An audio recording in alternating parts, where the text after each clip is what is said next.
Mr. Speaker. Experts are worried about the Arctic Council's oil spill treaty, and rightfully so. Canada is about to take over the leadership of the Council, but our national offshore responsibility plan is insufficient. The Arctic is a more fragile and vulnerable ecosystem than others. What position will Canada take this week at the meeting of the Arctic Council Environment Ministers?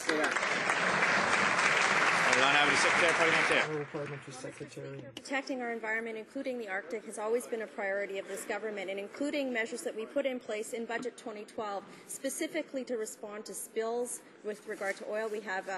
We have more requirements now for people who do not meet the terms of their environmental assessments. We have more stringent pipeline inspections, Mr. Speaker, all in the context of our sector-by-sector regulatory reform package for greenhouse gas emissions. So when you're looking at countries that get the job done with regard to Arctic climate change mitigation, as well as spill response and spill mitigation, it's Canada. The honourable member for Halifax.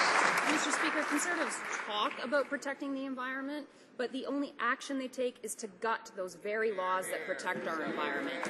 And so now, when Canada takes over the chair of the Arctic Council, it must not become yet another organization or another body that the Conservatives stand up for their oil and gas industry buddies. From the loss of sea ice to the impacts of climate change on traditional ways of life, the environment in the Arctic, it's at a crossroads.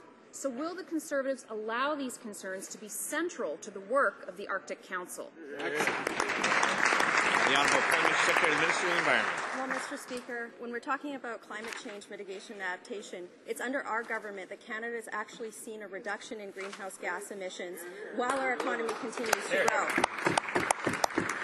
Some of the serious measures that we've taken with regard to climate change adaptation through research and development have included the Climate Change Adaptation and Resilience Program for Aboriginals and Northerners, the Integrating Adaptation into Code Standards for Northern Infrastructure, and the Northern Adaptation Transportation Initiative.